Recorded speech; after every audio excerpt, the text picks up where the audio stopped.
The SS Yongala was a passenger and cargo ship that began its journeys in 1903, crisscrossing the vast Australian continent. Its adventures were cut tragically short in 1911, just 8 years after it set sail. While navigating near the Great Barrier Reef, the world's largest coral system off the coast of Townsville, Queensland, Australia, the ship was engulfed by a fierce storm, sinking with all 122 passengers and crew members lost. Australian media later dubbed the ill-fated vessel the Titanic of Townsville. Remarkably, for nearly half a century, the ship's final resting place remained a mystery. It wasn't until 1958 that divers located the wreck of the SS Yongala, transforming it into one of Australia's most beloved dive sites, attracting over 10,000 divers and tourists annually. On October 22nd in 2003 at 9 a.m., Tina Watson, a 26-year-old newlywed, joined her 32-year-old husband Gabe Watson on a boat trip to explore the SS Yongala's underwater remains. Like many visitors, they were eager to witness the ocean's hidden beauty. After a short boat ride, they reached the dive site, transferred to a larger dive vessel, and received a quick briefing from the dive leader. Once everything was set, Tina and Gabe, along with other divers, suited up. Having brought their own dive gear, the couple only needed oxygen tanks from the dive company. Fully equipped, Tina and Gabe descended into the sea with 4 other divers, slowly making their way toward the deeper waters. What should have been a thrilling exploration turned troubling within minutes. Gabe suddenly surfaced and returned to the boat, explaining that his dive computer, a device tracking pressure, depth, and dive time, was malfunctioning. The crew removed the device from his wrist and replaced its battery. Fortunately, the computer sprang back to life. With the issue resolved, Gabe and Tina dove back into the water together. Just 2 minutes later, Gabe resurfaced again, this time frantically calling for help, shouting that Tina was in danger. The dive leader, hearing Gabe's urgent plea, immediately plunged into the water. He spotted Tina sinking rapidly toward the ocean floor, already deep at about 30 meters. Drawing on years of experience, the dive leader stayed calm, swimming with all his strength to reach her. Within 30 seconds, he reached Tina, who appeared unconscious. He swiftly brought her back to the boat. The crew rushed to assist, beginning CPR as soon as she was on board. Gabe, visibly shaken, watched his wife with a look of deep concern. The rescue team worked tirelessly for 41 minutes to revive Tina, but despite their efforts, they could not save her. Tina passed away at 11:21 a.m. At first, everyone believed it was a tragic diving accident. Tina, a young woman on her honeymoon, had drowned. The initial reports stated that the current had been unexpectedly strong that day. But just a short while after the incident, the dive group leader noticed something odd. Tina's dive computer showed her total underwater time was only 7 minutes. 7 minutes. And she was gone. Gabe, Tina's husband of just 11 days, broke down when asked what had happened. He explained that the currents had become too strong and Tina panicked. According to Gabe, she signaled that she wanted to go back up. He claimed that he swam toward her to help, but she was so frightened that in the chaos she accidentally struck his diving mask, causing him to lose vision temporarily. By the time he could see again, Tina was sinking fast. Gabe said he had no choice but to surface and call for help. But when the dive leader heard this, he asked a critical question. "Why didn't you go back down to rescue her?" Gabe said he couldn't, his arm was hurting and he didn't have the proper training to perform an underwater rescue. He added that his rescue diver course hadn't prepared him for that kind of emergency. But there was something troubling about that claim. Gabe was no novice. He was an experienced diver and had even been certified as a rescue diver. The dive leader knew that. That made Gabe's explanation hard to believe. The next day, the autopsy revealed that Tina's cause of death was lack of oxygen, and there were signs of air embolism in her body. However, the investigators noticed something strange. There was very little water in her lungs, unusual for a drowning victim. Despite the unanswered questions, authorities initially still considered it an unfortunate diving accident. Gabe soon returned to the US with Tina's body and quickly arranged her funeral. Friends and family gathered to grieve the loss of the bright, caring woman they loved. But during the ceremony, something felt off. Gabe was smiling, laughing, even making jokes about Tina's death. And right after the funeral, he contacted the insurance company to collect on Tina's travel policy, one he had purchased before their honeymoon. The claim was denied because the incident occurred during scuba diving, which wasn't covered. Gabe let it go. But for Tina's father, Tommy Thomas, it was the last straw. He had been uncomfortable with Gabe from the beginning, but now he was furious. Furious at Gabe's behavior at the funeral. Furious that his son-in-law had called the insurance company just hours after burying his wife. Tommy believed something wasn't right, and he needed answers. He booked a flight to Australia. Alone, Tommy retraced his daughter's final days. He met with the dive boat staff and divers who were present that day. The first person he spoke to was the dive leader. The man didn't hold back. He said that Gabe's expression on the boat didn't resemble grief at all. It was cold, detached. That was enough for Tommy. He went straight to the police and asked them to reopen the investigation. Detectives agreed there were too many questions, too many things that didn't sit right. When police began re-interviewing divers from the trip, one of them revealed something explosive. A video captured during the dive had accidentally recorded a portion of Gabe and Tina underwater. In the footage, the couple appears to be embracing, but something seemed off. According to one diver, it looked like Gabe was holding Tina so tightly that she couldn't move. Coincidentally, shortly after that video surfaced, another piece of evidence came to light. A photo taken by a diver named Gary Stempler showed a chilling moment, Gabe swimming toward the surface while Tina could be seen descending motionless below him. That image would later become one of the most crucial pieces of evidence in the investigation. Alongside the autopsy, which revealed that Tina had an unusually low amount of water in her lungs, a disturbing theory began to form. Investigators believed that Gabe might have taken advantage of a moment when no one was looking, turned off Tina's air supply, and held her close until she lost consciousness. Then he may have turned the air back on and let her sink before surfacing and calling for help, appearing as though he'd just discovered she was in trouble. The second major concern was that Tina never participated in a mandatory dive orientation, which was required before exploring an advanced site like the Great Barrier Reef. Police looked into why she had skipped it, and discovered that Gabe had prevented her from joining, insisting that he would personally guide her. The third red flag was about the weights Tina wore during the dive. Normally, divers use just enough weight to counter natural buoyancy. Tina's physique would have required around 3 kilograms. But that day she had nearly 9 kilograms strapped on, and according to witnesses, Gabe was the one who prepared the gear. When asked about it, Gabe responded casually. He said he only added the extra weight to help his wife dive more easily, and denied any malicious intent. Still, the dive leader, who had been growing more uneasy, shared everything he observed with the police, every suspicious behavior before and after the dive. Then, in July 2004, the case took a serious turn. Australian authorities officially reclassified the incident as a criminal investigation and named Gabe Watson a suspect. They tried to summon him back from the US, but Gabe refused. Through his attorneys, he responded only via legal correspondence. Even so, Australian officials discovered further inconsistencies.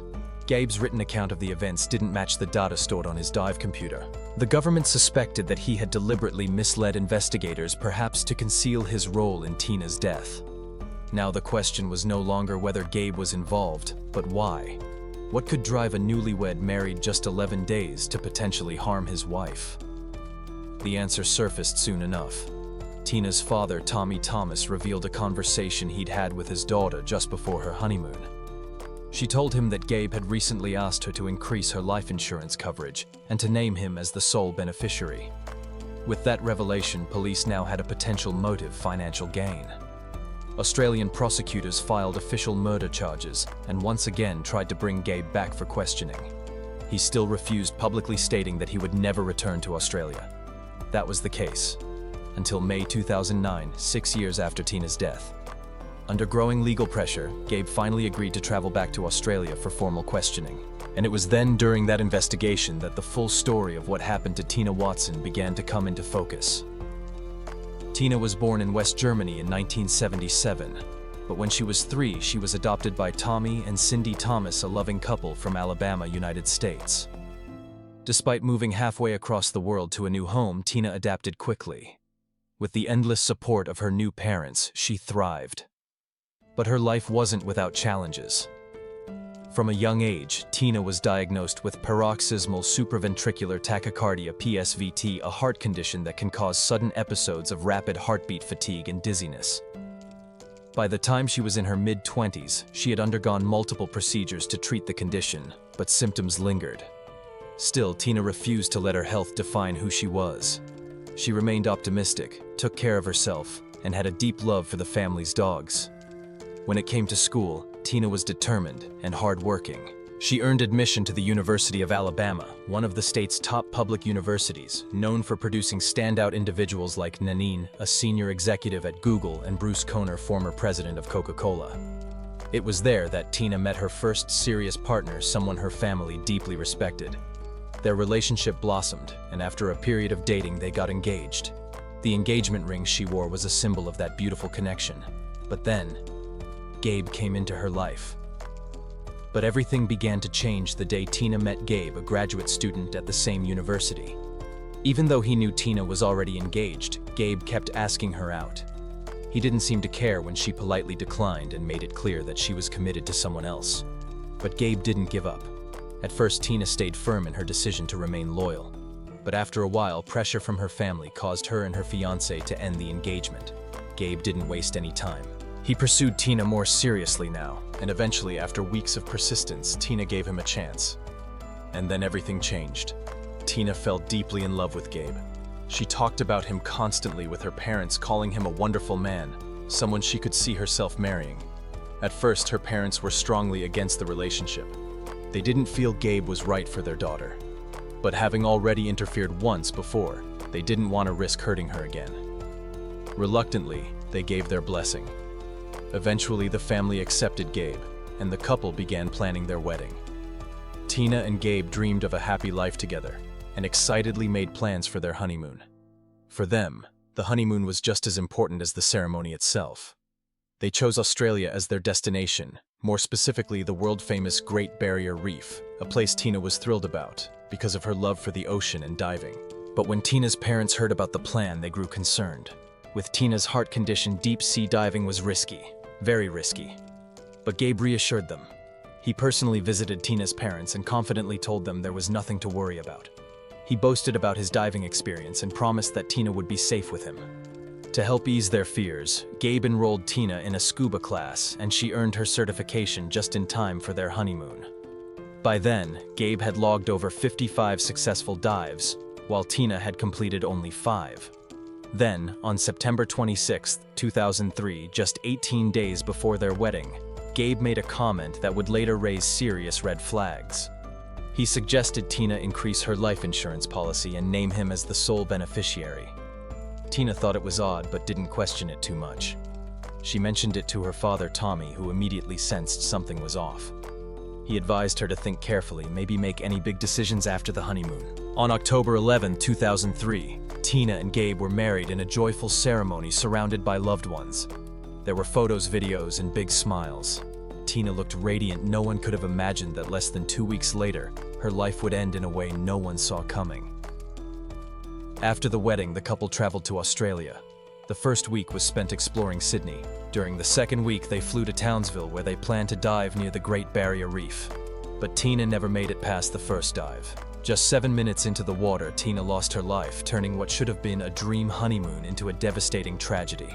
At this point, Australian authorities officially named Gabe Watson as the primary suspect and filed formal murder charges. They attempted to bring him back to Australia, but Gabe ignored the summons. While avoiding legal proceedings abroad, his behavior in the US raised even more eyebrows. Tina's parents noticed something strange. Flowers and gifts left at Tina's grave started disappearing or getting damaged.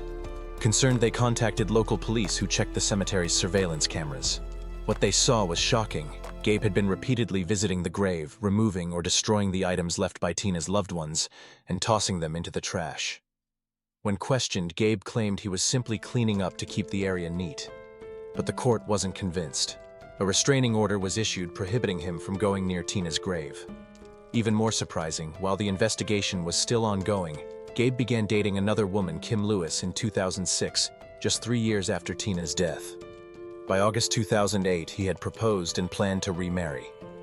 On May 13, 2009, Gabe was once again summoned to Australia. At first, he resisted. But when prosecutors reduced the charge from murder to manslaughter, Gabe agreed to return and face trial. Once in court, he continued to insist on his innocence. He admitted only one thing: he didn't do enough to save his wife, even though he could have. On June 5, 2009, the court sentenced Gabe to 4 years and 6 months in prison for failing to act during the emergency. However, he appealed, arguing the sentence was too harsh. The court agreed, and his sentence was reduced to just 18 months. Tina's family was outraged by the verdict. With Gabe set to walk free soon, they searched for another path to justice. Their attorney offered a solution: take the case to the United States. If Gabe had planned the crime while still in America, he could be charged there too. The family followed through and filed a murder case in the US, alleging that Gabe had premeditated the act before they ever left for Australia. American prosecutors agreed and requested extradition.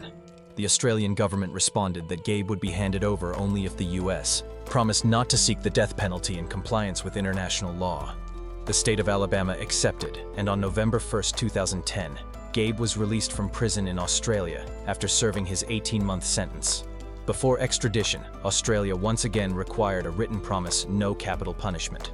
That assurance came on November 25, 2010. Gabe was then officially extradited to the US.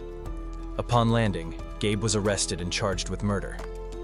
Prosecutors laid out their case. Gabe had encouraged his heart condition-prone wife to scuba dive knowing the risks. He allegedly manipulated the situation to lead to her death, hoping to collect life insurance money. To back this up, they pointed to several actions he had made Tina wear more weight than necessary. He prevented her from attending orientation. He did not assist her when she was in distress, and he had attempted to change her life insurance beneficiary shortly before the trip. But the court was not convinced. They ruled that the weight and missed orientation were not sufficient to prove intent to kill. Gabe had already been punished in Australia for failing to act, and could not be retried in the US for the same offense. The insurance beneficiary change was never completed, so there was no clear financial motive. In the end, the court acquitted Gabe Watson of all charges. Today, Gabe lives freely in the United States with his new wife Kim Lewis, a woman many say bears an uncanny resemblance to Tina. She had reportedly known Gabe since high school. No one knows for sure whether they reconnected after Tina's death, or whether their relationship had begun before the tragedy. If the latter were true, it might explain even more about Gabe's state of mind and actions.